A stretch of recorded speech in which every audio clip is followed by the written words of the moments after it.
Bueno, eh, hoy quería hablarles acerca de algo que creo que les va a ser útil a todos para sus trabajos y para su vida en general. Así que bueno, voy a empezar contándoles que la principal función que tiene el sistema nervioso o el cerebro para los seres humanos es la de mantenernos con vida y la reproducción, ¿sí? Para poder propagar la especie.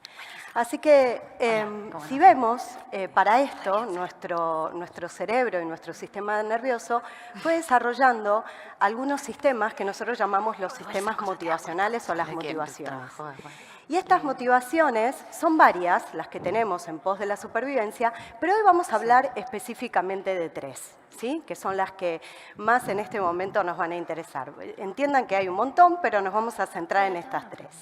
Entonces, en pos de la supervivencia, es lógico que el ser humano tenga, por ejemplo, el rojo, que vamos a hablar hoy, que es el sistema de defensa. ¿Y qué es el sistema de defensa? El sistema de defensa, que en el fondo no es más que un algoritmo, y como cualquier algoritmo necesita un estímulo, y ese estímulo va a desencadenar un patrón o una forma de responder, consta en la capacidad que tenemos de ir detectando amenazas y de dando respuestas para poder protegernos. Así que hoy, un poco más adelante, vamos a hablar de este algoritmo de defensa. Pero no solamente necesitamos defendernos para sobrevivir, sino que necesitamos, para sobrevivir, también buscar ciertos recursos, ¿sí? Necesitamos comer, necesitamos un refugio, necesitamos reproducirnos, necesitamos varias cosas en pos de la supervivencia. Así que este es otro algoritmo que los seres humanos también tenemos. Pero también tenemos otro algoritmo, el tercero, el verde, que también vamos a ver hoy, que es el algoritmo del cuidado. Y cuando en la historia de las especies, cuando se pasó de reptiles a mamíferos, aparece esta función de cuidado que es muy especial y de la que hoy más adelante vamos a hablar. Entonces, si nos ponemos en detalle en cada uno de ellos, y quiero que le presten atención porque después van a hacer algún pequeño ejercicio, como dijimos, este algoritmo tiene como estímulo detectar amenazas, ¿no? ¿Y qué tipo de amenazas? Bueno, hay de todo tipo de amenazas, ¿no? Hay amenazas, tenemos amenazas físicas, hay amenazas psicológicas, es decir, por ejemplo, sentirse rechazado o estar pensando que uno va a fracasar en alguna tarea. Hay amenazas también que son imaginarias, ¿no? Como decía Mark Twain, soy un hombre viejo y he conocido muchos grandes problemas de los cuales nunca sucedieron, ¿no? ¿Cuántas veces estamos creando estos escenarios en el aire?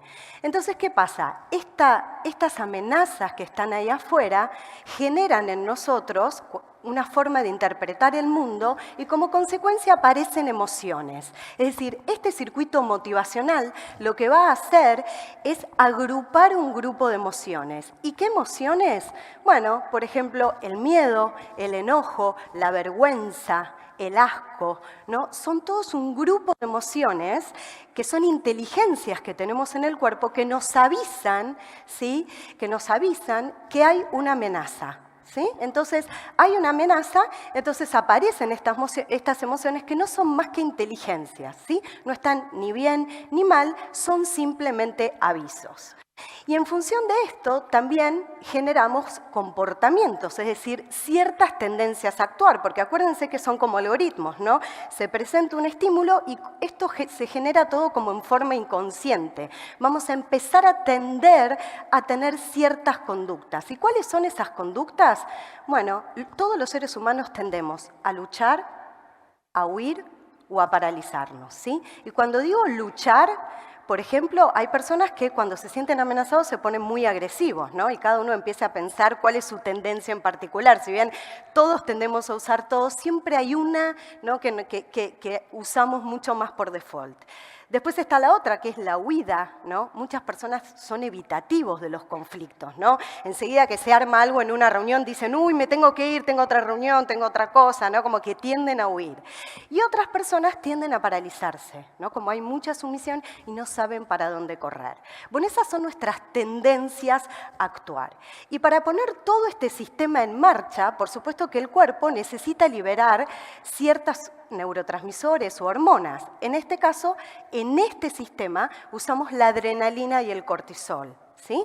¿Qué hace la adrenalina del cortisol en el sistema? Nos prepara para luchar, huir, ¿no? Entonces, ¿qué hace? Esta adrenalina que liberamos aumenta la frecuencia cardíaca, aumenta la frecuencia respiratoria, hace una redistribución del flujo digestivo, aumenta el diámetro de las pupilas para poder ver mejor. Y todo esto claramente es súper útil, ¿no? Porque si queremos evitar una amenaza, necesitamos estresarnos. Y esto lo llamamos el estrés agudo. Pero lo ideal es que con el tiempo este estrés agudo baje, ¿no? Y nosotros podamos volver a nuestro estado mental anterior. Muchas veces durante el día estamos todo el tiempo apretando este algoritmo de amenaza y no llegamos a bajar en forma óptima estos niveles de adrenalina y cortisol. ¿Y esto qué genera? Genera un estrés crónico o burnout. Y este estrés crónico, ¿qué hace en el cuerpo? Esa taquicardia, que era fisiológica inicialmente, se puede transformar en una arritmia. Este aumento transitorio de la tensión arterial se puede transformar en una hipertensión arterial. Podemos tener colon irritable, migrañas, bueno, un montón de condiciones que ustedes, tal vez algunos, se sientan ya identificados. Pero no solamente hay cambios físicos, también el estrés crónico y toda la liberación de esta adrenalina y este cortisol en forma crónica genera, en cierta forma, el cierre de las funciones cognitivas superiores. Es decir, no solamente hay cambios físicos, sino que también hay cambios cognitivos. Y esto es muy importante a la hora de estar trabajando. Yo no quiero tener mis funciones cerebrales superiores cerradas. ¿Cuáles son estas funciones? El razonamiento lógico, la cognición social, como la empatía, que hablaban recién, esta capacidad de poder ponerme en el lugar del otro, y la capacidad de observar mi propia mente, que lo llamamos metacognición o metaconciencia. Entonces, todas estas funciones, si yo tengo un estrés crónico, se ven debilitadas, es decir, no tengo acceso. Es como que yo tengo esta inteligencia, pero es como que pongo una barrera y no puedo acceder a mi propio potencial. Entonces, inmediatamente se imaginarán que no queremos tener personas que tengan este potencial disminuido y todas estas condiciones físicas, ¿no? Entonces, eso sucede cuando tenemos esto que llamamos el estrés crónico. Pero bueno, saliendo de este sistema y este algoritmo de amenaza, también tenemos otro algoritmo, el de ir a buscar recursos. Es muy importante para el ser humano buscar este tipo de recursos porque también sin estos recursos no sobrevivimos. Necesitamos comer, necesitamos tener un techo, ¿sí? A veces estamos buscando recursos como el estatus, como una pareja. Entonces, esto se desencadena naturalmente frente a estos estímulos donde yo necesito este tipo de cosas para sobrevivir. ¿Qué pasa? ¿Qué emociones, qué familia de emociones emergen acá? Bueno, son en general emociones positivas, ¿no? Son como que tenemos vitalidad, excitación, queremos ir en busca de aquello que consideramos que es un valor, que es importante para nosotros. Entonces, estas emociones nos están avisando, en cierta forma, que estamos acá, como en la búsqueda de algún logro, de algo importante para nosotros. Pero, ¿qué pasa con este sistema? Bueno, el comportamiento es la tendencia no a actuar. Este sistema, lo que tiene en particular es que para este sistema más es mejor. ¿Sí? Quiere decir que cuando nosotros logramos, obtenemos algo, eso que quisimos, el sistema nervioso es muy inteligente y activa algo que llamamos el sistema de recompensa. ¿Qué hace? Nos recompensa para querer volver a hacer esa conducta porque la necesitamos para sobrevivir. Entonces activa este sistema de recompensa que libera dopamina. ¿Sí? Entonces, ¿qué pasa? Terminamos con este sistema que, como dijimos, más es mejor, puede tener como consecuencia tal vez algunas adicciones. Una puede ser la adicción al trabajo, ¿no? Porque, por ejemplo, quiero un logro, quiero un título, quiero otro título. Que me compre un auto, después pasa un tiempo y quiero otro auto. ¿No? Este sistema da vueltas así. ¿Por qué? Porque está asociado al sistema de recompensa. Entonces, hasta ahora, si miramos los sistemas motivacionales que tenemos, por un lado tenemos el rojo, que libera adrenalina y cortisol y nos mantiene ahí defendiéndonos y teniendo estas conductas de protección. Por otro lado, tenemos este sistema azul, que libera dopamina, ¿no? Nos relaciona con todos los logros, con todo aquello que necesitamos. Pero por ahora, si miramos esas fisiologías, decimos, ah, no, adrenalina, dopamina, estamos pegados al techo, ¿no? O sea, si estamos todos de acuerdo, son todos sistemas muy activantes. Bueno, no, obviamente nuestro sistema nervioso es muy inteligente y necesitó adaptarse y aparece este sistema, el verde, que llamamos el sistema de cuidado y de seguridad. ¿Y cuál es la función de este? Bueno, la función de este sistema claramente es el descanso, la digestión, la restauración, la reparación y el crecimiento, ¿no? O sea, no es una fisiología muy activante, sino que es una fisiología que tiende a generar cierta estabilidad en el cuerpo, crecer, reparar, recuperar, ¿no? Increíblemente, ¿cuáles son los estímulos que yo necesito para adquirir esa fisiología? Y esto es muy interesante, porque lo que necesita eso para activarse son claves de seguridad y de cuidado, ¿no? Los mamíferos usamos el cuidado como estrategia de supervivencia. Por ejemplo, los reptiles no usan esto, ¿no? Si ponemos como ejemplo las tortuguitas de mar, ¿cómo hacen para, digamos, propiciar la especie? Lo que hacen es tienen muchas tortuguitas de mar y dicen, bueno, alguna va a sobrevivir. Nosotros no tenemos miles de hijos, ¿no? Y después decimos, bueno, alguno va a sobrevivir. No, los cuidamos, invertimos un montón en el cuidado. Y en este cuidado los estímulos tienen que ver con un montón de cosas no verbales. Por ejemplo, cómo nos miramos, el tono de voz que usamos, los gestos, las miradas. Todo esto, toda esta afectividad, digamos, todo esto impacta directamente en este sistema de cuidado y lo activa, ¿no? Y fíjense la relación que hay entre el cuidado, ¿no?, y la fisiología de reparación y recuperación. Y las hormonas que están en juego acá tienen que ver con la oxitocina y la endorfina, nada que ver con la dopamina y la noradrenalina, ¿no? Entonces, fíjense cómo, ¿no?, es increíble que el mismo sistema que promueve los vínculos seguros y confiables es el mismo sistema que nos lleva a la salud física, es decir, a la recuperación y al crecimiento. Y esto es muy importante, porque en cada interacción que ustedes tienen con el otro, tienen la capacidad de estar dándole salud y de estar recibiendo salud en la misma interacción. Entonces, si miramos estos tres sistemas motivacionales, claramente tienen una historia, ¿sí? No todos los tenemos del mismo tamaño, ¿no? Nosotros, en cierta forma, heredamos cierta, digamos, propensión a tenerlos de distinto tamaño, pero además de heredarlos genéticamente, estos se van agrandando o achicando de acuerdo a las experiencias que vamos teniendo en la vida.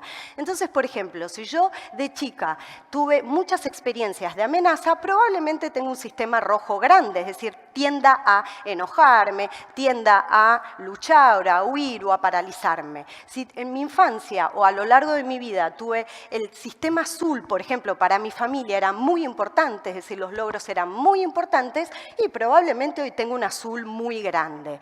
¿Por qué? Porque nuestro sistema nervioso tiene una propiedad muy interesante que es la de la neuroplasticidad. La neuroplasticidad es la capacidad que tiene de cambiar frente a las experiencias. Y esto quiero que lo sepan. A todo lo que le prestan atención una y otra vez y en forma sostenida, a lo que le dan su atención, genera cambios físicos y estructurales en su cerebro. Eso se llama neuroplasticidad. Por eso muchas veces decimos que lo más importante que le podemos dar a un ser humano es nuestra atención. Con lo cual, piensen en qué estuvieron prestando atención todo este último tiempo, porque eso es lo que va generando esos cambios cerebrales en ustedes. Entonces, ahora ustedes van a tener unas bolsitas ahí, fíjense, y los voy a invitar a que cada uno van a encontrar ahí unos marcadores, uno rojo, uno azul y uno verde, y los invito a que hagan un ejercicio de reflexión. No tenemos mucho tiempo, pero que por lo menos la idea es que se lleven este concepto para que piensen cómo están sus tres sistemas motivacionales en su trabajo. ¿Qué tamaño tiene cada uno? ¿Cómo está el rojo? ¿No? ¿Cuántos estímulos por día en su trabajo, ¿no?, ustedes reciben estímulos para activar el rojo, cuántos estímulos por día reciben para activar el azul y cuántos estímulos por día reciben ustedes para activar el verde, ¿sí? Recuerden que el verde tiene que ver con la seguridad, con el sentirse cuidado, protegido. El azul tiene que ver con los logros, ¿no? Todo aquello que queremos buscar. Y el rojo tiene que ver con todos los estímulos de amenaza. Y otra cosa interesante es también que por ahí piensen cómo ustedes también le están activando estos tres sistemas a los demás, a los que trabajan con ustedes, ¿no? Cómo hablan, qué gestos usan, cómo se manejan, ¿no? Porque estamos todo el tiempo, nuestros sistemas nerviosos tienen una mutua afectación muy importante. Así que traten de reflexionar acerca de qué tamaño tiene cada uno y empiecen a recordar, ¿no?, que ninguno de estos tres sistemas está mal. O sea, necesitamos todos, recuerden, todos en pos de la supervivencia. Pero si tenemos un rojo muy grande, ¿qué va a pasar con nuestra empatía? ¿Qué va a pasar con nuestro razonamiento? ¿Qué va a pasar con nuestra salud física? Si tenemos un azul muy, muy grande, estoy en la rueda del hámster todo el tiempo buscando cosas que no paro, esta adicción al trabajo, ¿no? ¿Y qué pasa con el verde?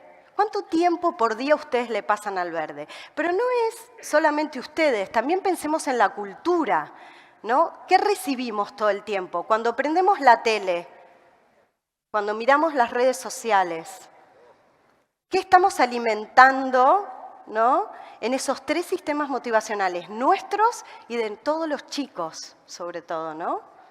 Y eso podemos entender por qué hoy tenemos una pandemia en temas de salud mental. ¿Por qué tenemos tanta depresión? ¿Por qué tenemos tanta ansiedad? Así que bueno, lo ideal sería tener los tres en equilibrio, ¿no?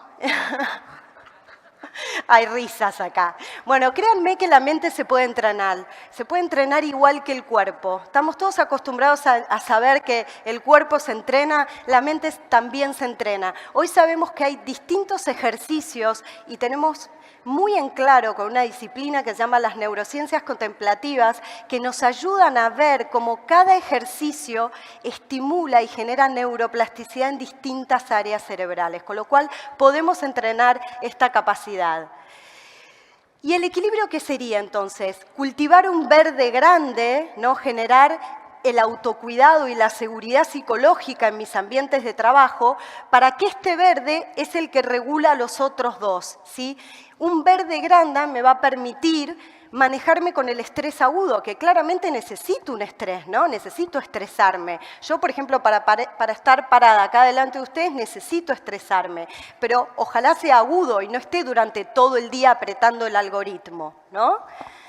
Entonces necesitamos el verde para que el estrés se transforme en un estrés agudo, para que el azul se transforme en coraje, como lo que hizo Miguel, ¿no? Para que ese azul pueda transformarse en un coraje y para que el verde termine generando ese autocuidado en mí y la seguridad psicológica en todos los que me rodean.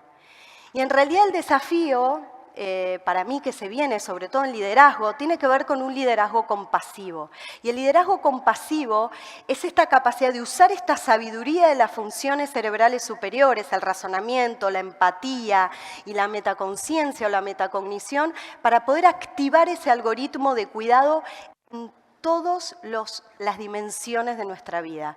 Cultivar la compasión en nosotros mismos, en todas las relaciones, en las organizaciones y también, ¿por qué no?, en el planeta. Y empezar a entender esta pequeña y sutil diferencia entre empatía y compasión. La empatía es súper necesaria para la compasión. Yo necesito ponerme en el lugar del otro, pero eso no es suficiente, porque yo me puedo poner en el lugar del otro muy asertivamente y lo puedo usar para el mal a eso, ¿no? O puedo ponerme en el lugar del otro, le puedo hacer daño, o puedo ser completamente indiferente. Entonces no alcanza la empatía, necesitamos más compasión, que es la empatía en acción. Yo noto que alguien está sufriendo y genero alguna acción o tengo la intención por lo menos de poder aliviarlo. Así que bueno, muchas gracias.